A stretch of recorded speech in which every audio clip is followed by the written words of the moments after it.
Bueno, les voy a compartir la pantalla, me dicen si ven lo que voy a poner.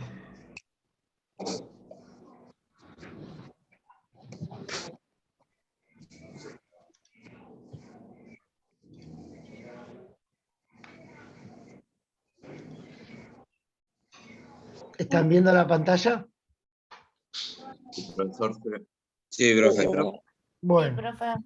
bueno, vamos a arrancar un poquito haciendo un repaso y terminando hoy con el módulo 1, que es muy poco. Hola, buen día. Buen día. Ahí va.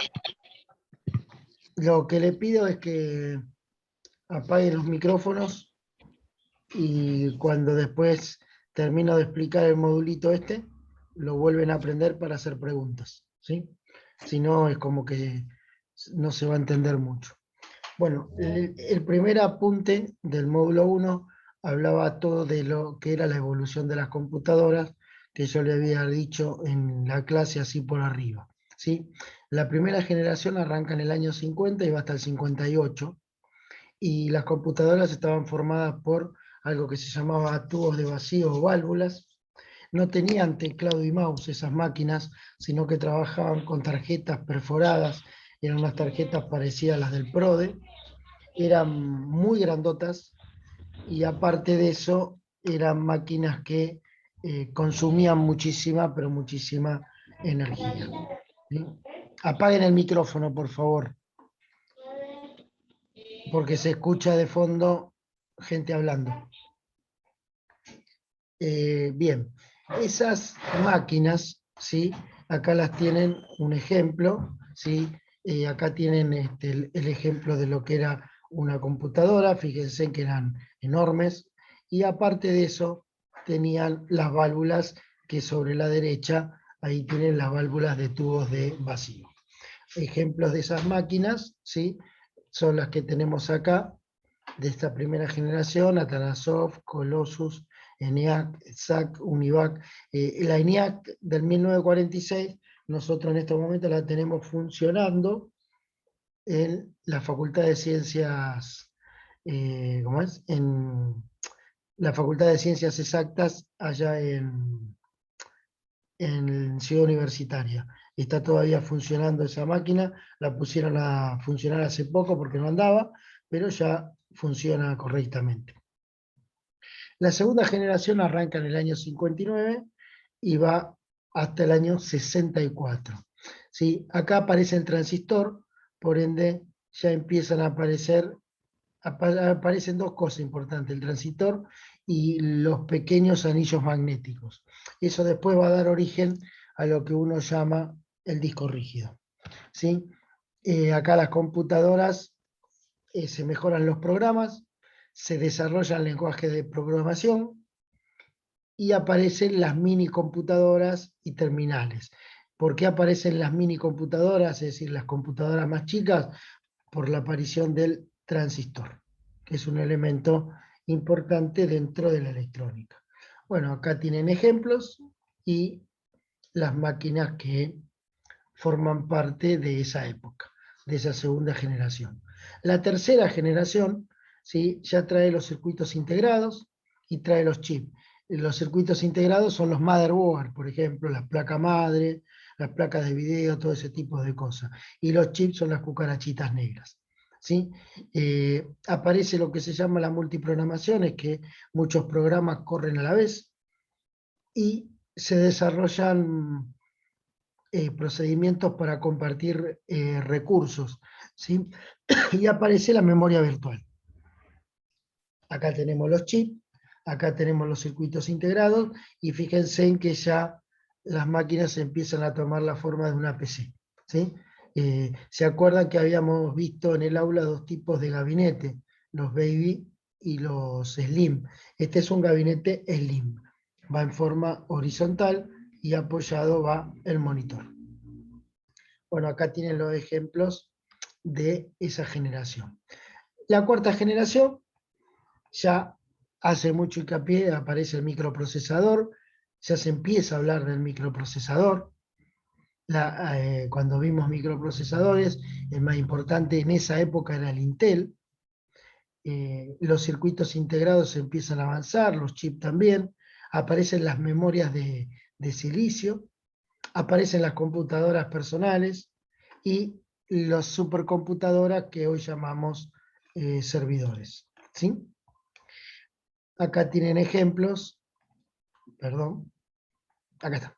Acá tienen los ejemplos de las computadoras personales de la época. ¿Sí? Y bueno, acá están la IBM, la Apple, RadioShack, Commodore y el sistema operativo de OS. Y por último, la quinta generación, que va del 89 en adelante, donde hoy ustedes están utilizando determinadas cosas de esto. ¿Sí? Por ejemplo, inteligencia artificial, robótica, que se usa mucho en la industria, ¿sí? Industria automotriz, industria farmacéutica, utiliza mucho la robótica, sistemas expertos, redes de comunicaciones, ahí entra todo el tema de Internet, disco rígido magnético, ¿sí? Y el procesamiento en paralelo, ¿sí? Eso significa que una computadora puede trabajar con varios microprocesadores a la vez, ¿sí? Y bueno, y ahí termina el apuntecito número 1, como les dije que era cortito, ¿sí? ¿Alguna duda o alguna pregunta? Ahora pueden abrir los micrófonos para preguntar. ¿Cuál es el retro, profe? No entendí la pregunta. El que había dicho antes que tenía microprocesadores. No te entiendo. ¿La generación, decís vos? Sí, la quinta generación. Ah, sí. La quinta generación es esta, la que tiene inteligencia artificial, robótica, sistemas expertos, redes de comunicaciones, discos rígidos magnéticos, ¿sí? Está la quinta, ¿sí? El microprocesador aparece en la cuarta generación. Listo, gracias, profe. No, todos estos apuntes ustedes lo tienen en el, ¿cómo es?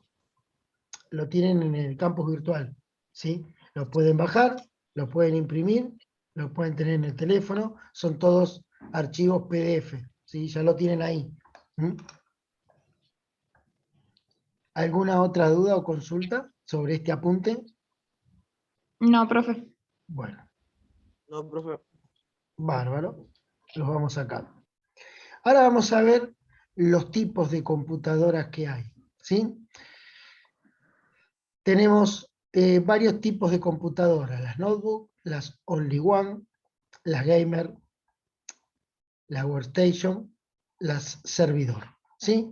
Como verán, también es un apunte chiquito, ¿sí? Las notebooks tienen la particularidad, tanto las notebooks como las netbook, que son computadoras portátiles, tienen un software que es de bajo o mediano rendimiento, tienen tarjetas de video integrada a la placa madre. ¿Qué significa eso?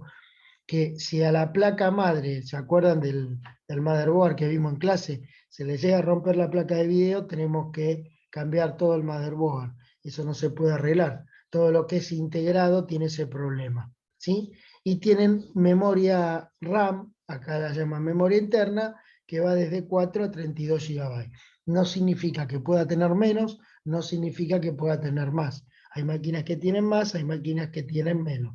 Por ejemplo, la máquina que estoy usando yo en estos momentos tiene de memoria RAM 1 GB, ¿sí?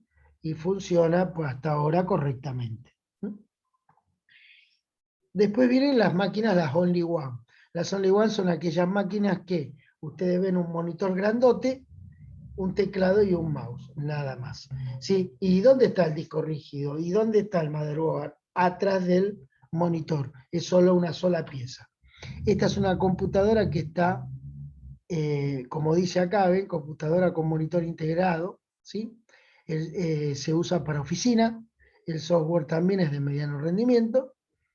La placa de video viene integrada al mother, el mismo problema que las notebooks, Y la memoria interna ya acá es un poquito más grande, va de 4 a 64 GB.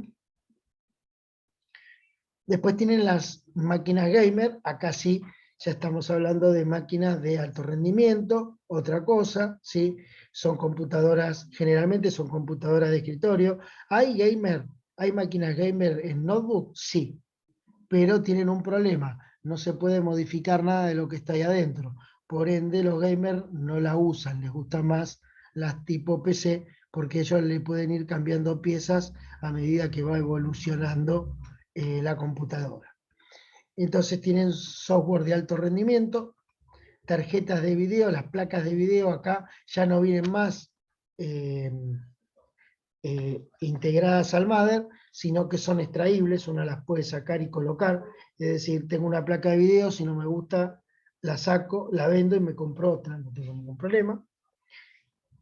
Los microprocesadores, ¿sí? Tenemos ya microprocesadores que trabajan a muy alta frecuencia porque todo lo que juego necesita procesamiento rápido para que, para que las imágenes no se logueen, ¿sí? Que no haga este efecto cuando se vaya moviendo, sino que se mueva así como se está moviendo ahora mi mano, ¿sí? Y tienen una memoria RAM muy elevada, ¿sí? Que arranca en 16 GB hoy en día y puede terminar en 128, 256, 512. Son máquinas extremadamente caras, ¿sí? No son baratas.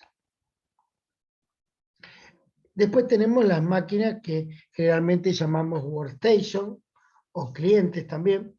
Son computadoras comunes de escritorio, ¿sí? Que también se utilizan para el alto rendimiento porque se usan para realizar diseño asistido por computadora. La placa de video también es extraíble, ¿sí? Los microprocesadores están pensados para que no se tengan que reiniciar y tienen una capacidad de memoria bastante importante que va de 16 a 128 GB o más.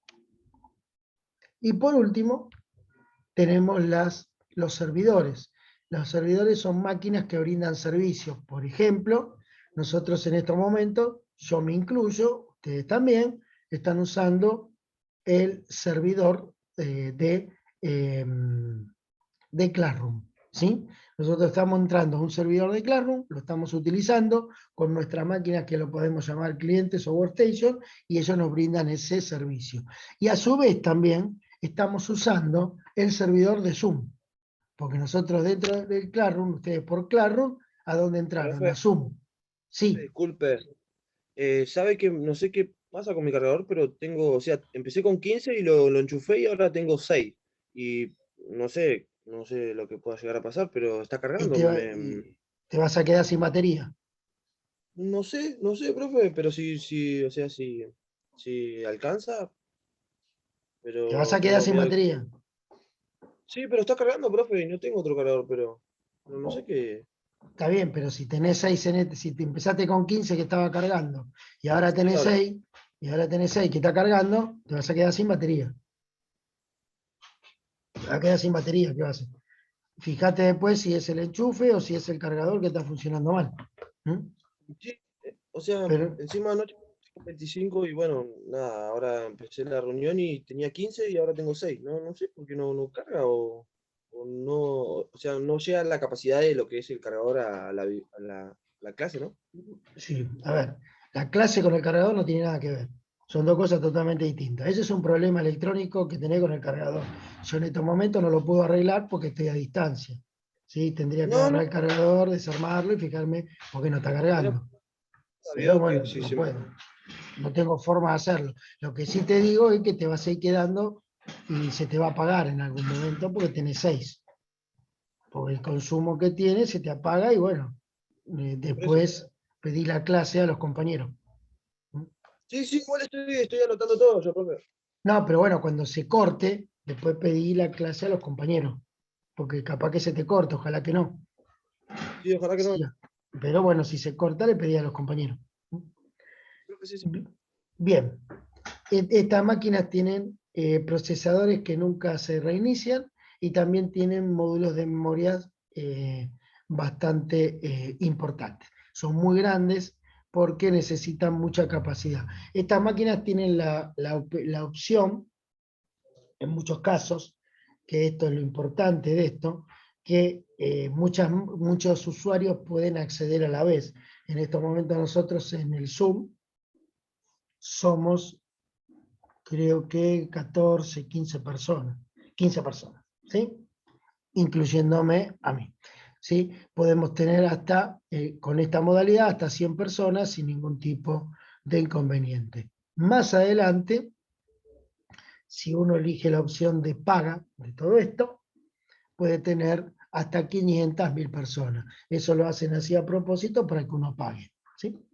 Bien, ¿alguna duda o pregunta sobre este apunte? No, profe, con este no. ¿No? No, profe. Bueno, No, profe. continuamos.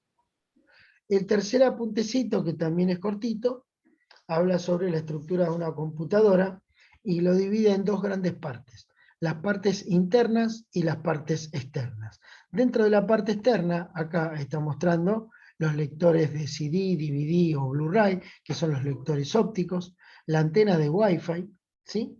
El monitor o pantalla, ¿sí? Acá le llaman bocinas, pero son los parlantes, ¿sí? El lector de memorias, ¿sí? Que ahora todas las máquinas, casi todas las máquinas vienen con lectores de memoria SD, mini SD, micro SD, ¿sí? Todo lo que se les pueda llegar a ocurrir, el teclado y el mouse, ¿sí? Y la parte interna, que muchas cosas ya la vimos, ¿sí?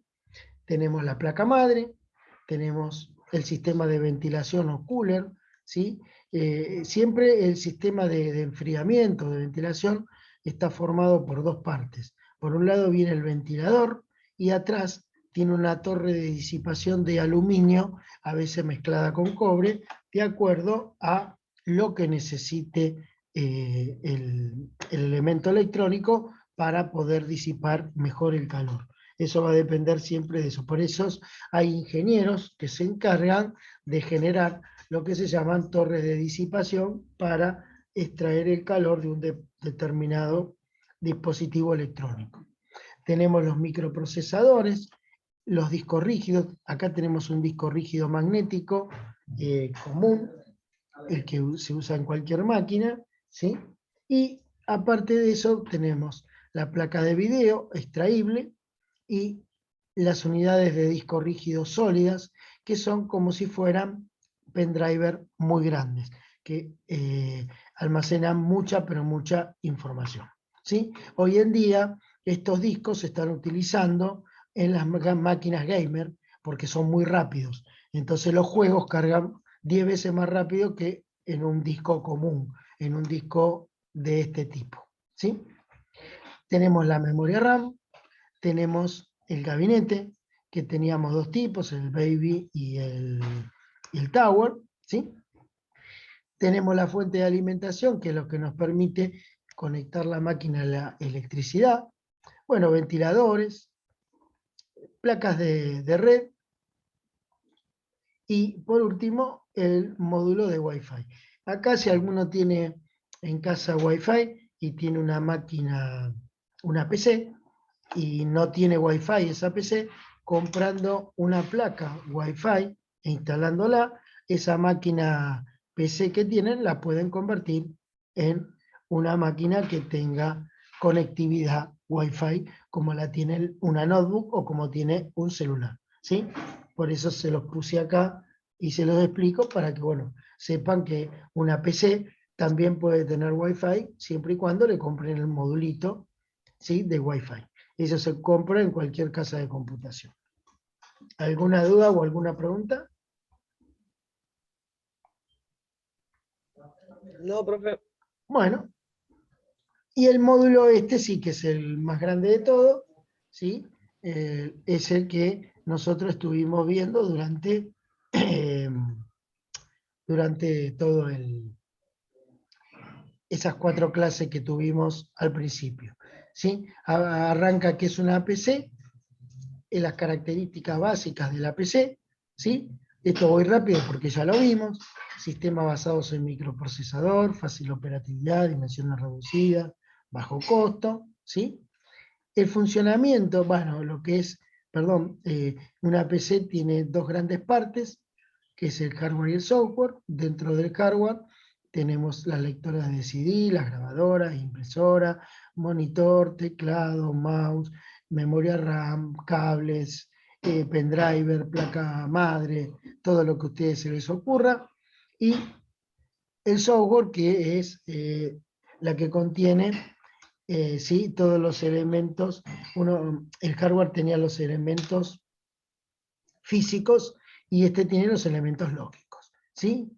Y acá tienen, por ejemplo, los datos, los programas, las carpetas, en fin, acá le puse los iconos de diferentes tipos de programas que hay. Bien, ¿cómo funciona una máquina? Habíamos dicho que teníamos 4 módulos: el módulo de entrada, el módulo de proceso, el módulo de salida y el módulo de memoria temporal. ¿Sí? El módulo de entrada es aquel que ingresa la información. Quien ingresa información, el usuario y los programas. Lo recibe el módulo de proceso. Si el procesamiento es sencillo, lo realiza la unidad central de procesos. Si el proceso es complejo, lo hace el coprocesador matemático y se ayuda con la memoria temporal o RAM para realizar el proceso. Una vez realizado ese proceso, va al módulo de salida, que muestra el resultado en forma analógica o en forma digital. La analógica es en una hoja de papel, digital es en la pantalla. Todo eso que yo hablé, lo tienen todo explicado acá, ¿sí? Bien, después habla del sistema binario, que era lo que habíamos hablado nosotros, que por el cable, ¿sí? Circulan impulsos eléctricos, corrientes que tienen máxima tensión o mínima tensión, y eso se representa con un 1 o con un 0. ¿Sí? La máxima tensión con un 1, la mínima tensión con un 0. ¿Sí? Y con esa máxima tensión y mínima tensión, la máquina tiene que representar las letras, los números y los símbolos.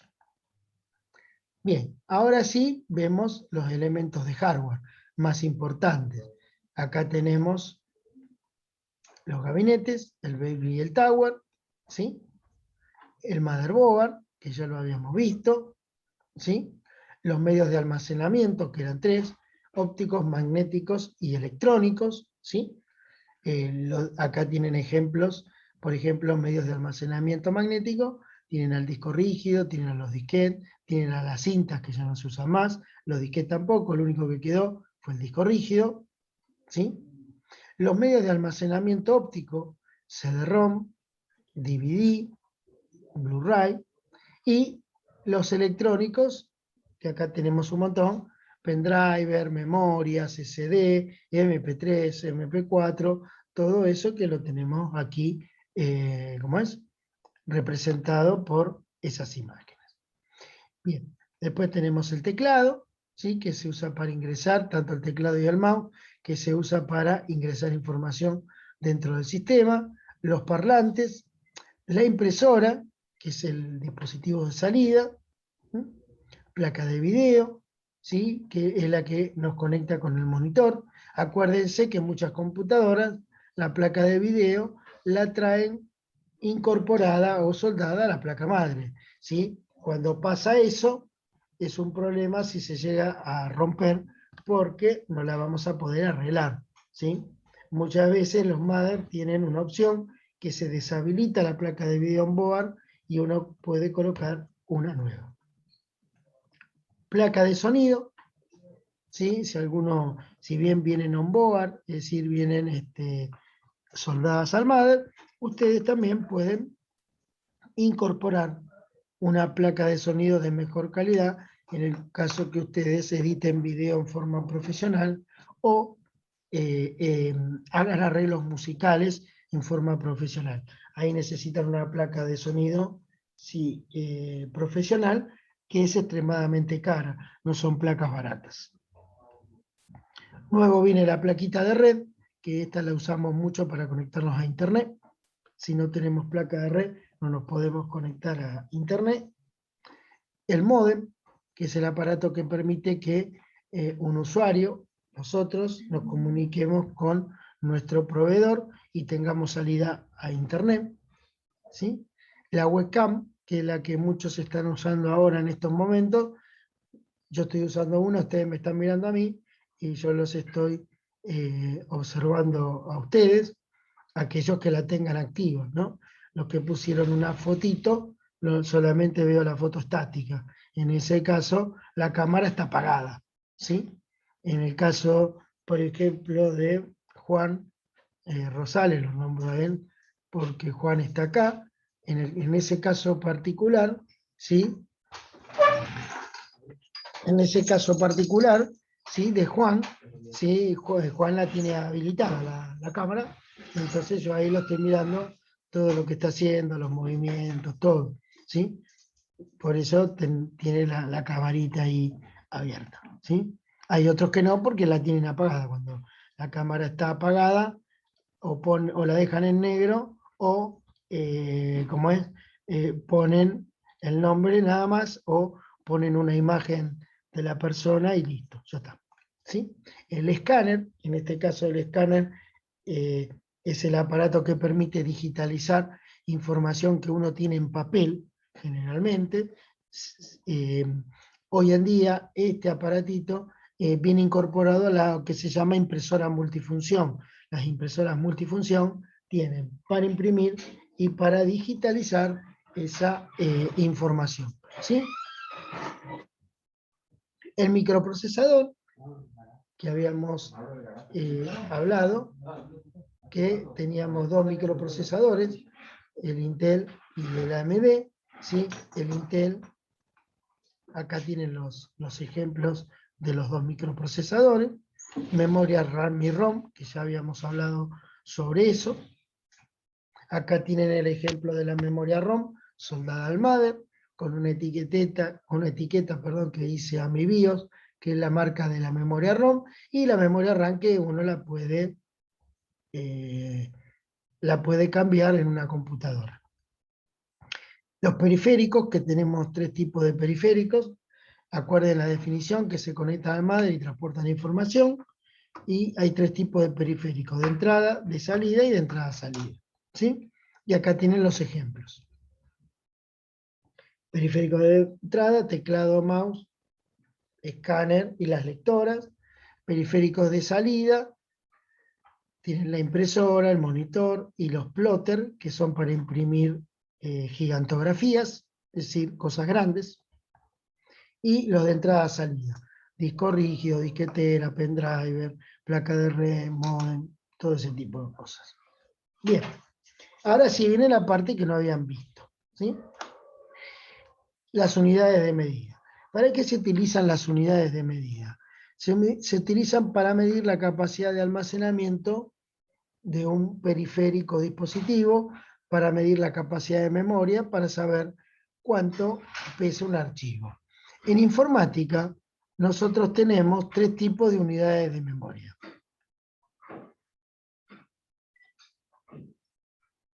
Acá me está preguntando Agustina Rueda dónde está el dispositivo, dónde está toda esta información. Todo esto lo tienen en el Classroom, chicos. No hay secretos acá, ¿sí? Le colgué todo esto que estoy viendo acá, ustedes lo tienen en el Classroom. Tienen que entrar al Classroom y fijarse, tienen semana 1, semana 2, semana 3, semana 4, semana 5, ¿sí? Sí, habilitalo, Sergio. Profesor, en el Classroom Sí. que tenemos con usted aún no hay material cargado. Ah, bueno, no hay. Ahora lo cargo yo entonces, perdón. Me confundí con Muchas otras gracias. aulas. Ya se los cargo. Termino esto y ya se los cargo, ¿sí? Ahora termino de hacer esto y ya se los cargo. Les pido disculpas porque tengo como 15 aulas, entonces una me quedó sin cargar. Perdón. Ya se los cargo. Bien. Las unidades de medida que utilizamos para... Hay tres unidades de medida, que son unidad de medida de información, que es la que vamos a ver ahora, que está compuesta por el bit y el byte. Unidades de medida de velocidad de procesamiento, donde ahí vamos a tener el hertz como medida principal, y derivan lo que son las escalas. kilohertz, megahertz, gigahertz, ¿sí? Y después tenemos las unidades de medida de transmisión, que es bit por segundo, bits por segundo. También estas tienen escalas, que son kilobit, megabit, gigabit, terabit. Cuando ustedes contratan, por ejemplo, internet en casa, ¿sí? Que contratan internet, le dicen, le vamos a dar un paquete de 30 megas. ¿Qué son 30 megas? 30 megabits, no bytes, bits por segundos. ¿Sí? Son 30 megabits por segundo. Todo lo que es transmisión, sea por internet, sea por cable o por lo que sea, se mide en bits por segundo, son paquetes. Bien, la menor unidad de información en informática, ¿sí? Es el byte. El byte está formado por 8 bits, ¿sí? 8 bits, 8 impulsos eléctricos forman lo que se llama un byte. ¿Qué es un byte? Un carácter, y ese carácter puede ser un número, una letra o un símbolo. Por ejemplo, si yo aprieto ahora la letra A es un byte. Ese byte está formado ¿por qué? Por 8 impulsos eléctricos. Esos impulsos eléctricos, ¿sí? Forman un byte y eso forma ¿cómo es? Un carácter. Es una letra en este caso. Puedo poner el número 4, puedo poner el punto y coma, y está formado de esa manera. Cada carácter, cada byte, se va sumando. Por ejemplo, la palabra acá, UNLA, U-N-L-A, si yo la escribo en la computadora, ocuparía 4 bytes. Uno para la U, uno para la N, uno para la L, otro para la A. ¿Se entiende eso? Si yo lo quiero en bit, porque lo voy a transmitir por internet, o lo voy a transmitir por WhatsApp, ocuparía 32 bits. ¿Por qué? Porque cada byte está formado por 8 bits. Si ustedes multiplican 4 por 8, les da 32 bits. Por ejemplo, las frases Defensoría del Pueblo ocuparía 21 bytes. ¿Sí? Esos 21 bytes, ¿sí? Están todos esos caracteres ocupan 21 bytes. Dentro de esos caracteres se encuentran los espacios que hay entre la A y la D y el espacio que hay entre la L y la P. Si ese espacio en blanco que yo dejo también se considera un símbolo, que es el espacio en blanco. ¿Se entiende eso? Por eso, cuando uno escribe y deja espacios, esos espacios forman parte de esa frase.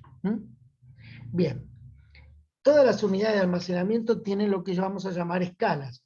En la unidad del, por ejemplo, de peso, nosotros sabemos que 1000 gramos es un kilogramo, ¿sí? Y que 1000 kilogramos es una tonelada. En informática pasa algo parecido. 1024 bytes es igual a decir 1 kilobyte. Y se abrevia KB. Un archivo de 30 bytes es aproximadamente igual a decir que pesa 30 kilobytes. Esto y esto es exactamente lo mismo, ¿sí? ¿Por qué? Porque estamos usando dos escalas diferentes, ¿sí? Lo mismo pasa acá abajo. Si yo digo 250.000 bytes, es lo mismo que decir 256 kilobytes, ¿sí?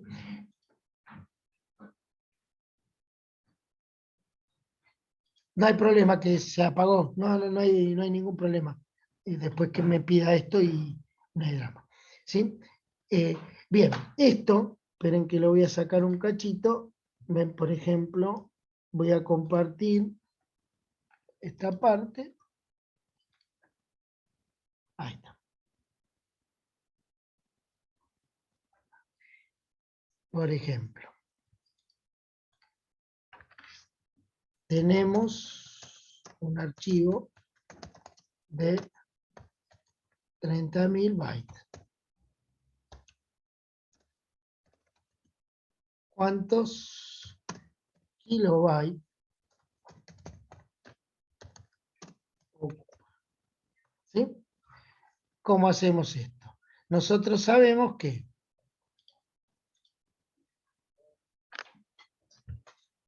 1024 bytes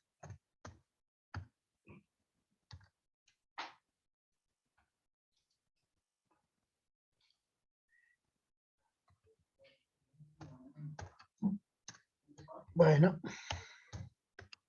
es igual a 1 No, kilobyte. profe, ¿Cómo? a 1. A 1. 30.000 bytes es igual Profe, volví y me conecté desde mi mamá. a X. ¿Listo? Entonces, si uno despeja, ¿sí? Si uno hace esta regla de 3 simple, pues una regla de 3 simple, le queda que X es igual a 30.000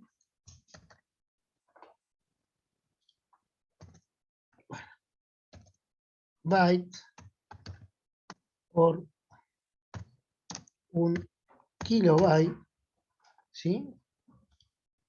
Dividido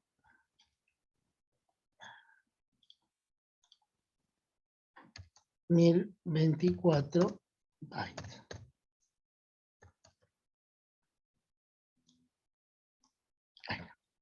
Entonces, acá, el byte se me va con el byte, ¿sí? Y hagamos de cuenta que no es 1024, que es 1000, entonces los últimos 3 ceros se me van, y los últimos 3 de acá se van, y la cuenta acá me da 30 kilobytes. ¿Sí? Eso es para explicarle de dónde sale